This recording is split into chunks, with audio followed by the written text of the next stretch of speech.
Al-Qudus dan Ruh Al-Muhammadiyah.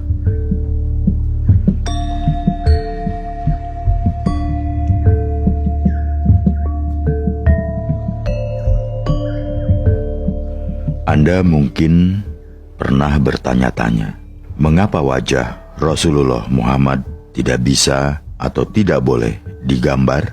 Alasan yang muncul kadang karena pada saat itu belum ada fotografi, sehingga gambarnya tidak mungkin tepat. Kalau hanya ini alasannya, jelas kurang tepat.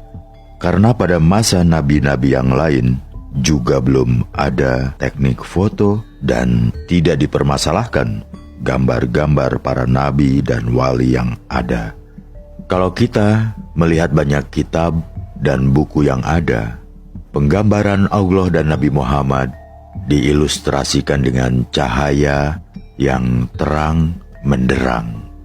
Inspirasi dari ilustrasi cahaya tersebut sebenarnya berasal dari Quran Surat Al-Nur tentang nur ilahi.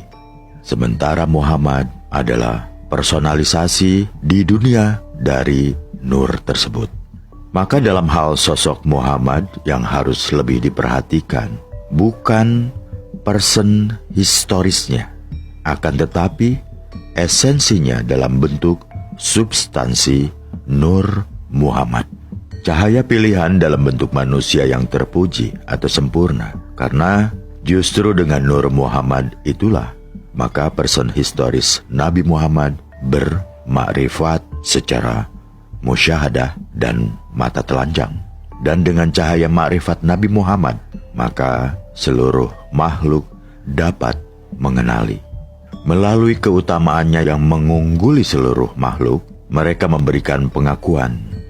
Jelas, menurut Syekh Abdul Qadir Al-Jailani, Nur Muhammad merupakan ciptaan pertama dan utama Allah yang diciptakan dari nur Allah atau esensinya sendiri, atau memang cahaya khusus yang dikaruniakan Allah sendiri untuk merujuk pada keutamaan dan kemuliaannya sebagai prototipe Al-Insan Al-Kamil.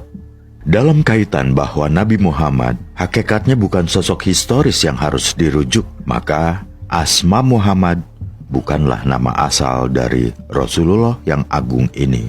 Muhammad adalah nama dunianya, di mana-mana aslinya sejak kecil adalah Ahmad, sosok yang penuh dengan keterpujian. Sementara secara spiritual dan dalam posisinya terhadap Allah, Rasulullah mengemukakan tentang dirinya sendiri bahwa Ana Ahmadun bila mim, aku adalah Ahmad tanpa huruf mim.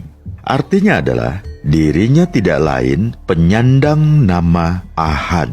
Dia adalah pengejawantahan dari Yang Esa.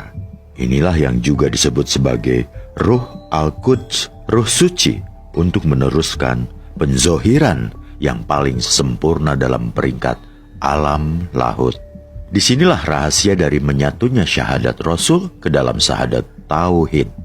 Dan inilah jawaban mengapa sejak Adam menghuni surga, di gerbangnya sudah terdapat tulisan syahadat Rasul ini. Ya, Nur Muhammad selalu menyertai ruh dari semua jiwa yang akan dan pernah ada di alam semesta ini. Ini pula kunci rahasia mengapa semua nabi yang pernah ada memohon kepada Allah agar dijadikan sebagai umat Muhammad Sallallahu Alaihi Wasallam. Nur Muhammad dalam Sufisme Syekh Abdul Qadir Al-Jailani disebut juga dengan sebutan Ruh Muhammad yang diciptakan dari cahaya ketuhanan, Nurun ala Nurin. Ruh Muhammad merupakan realitas gaib yang menjadi inti segala penciptaan. Oleh karenanya, kadang ia disebut dengan Nur, Ruh, Kalam, terciptanya dari perkataan kun dan akal, God spot atau titik Tuhan dalam akal kecil manusia. Ia merupakan realitas yang memiliki banyak nama menurut fungsi dan dari sudut mana kita memandang.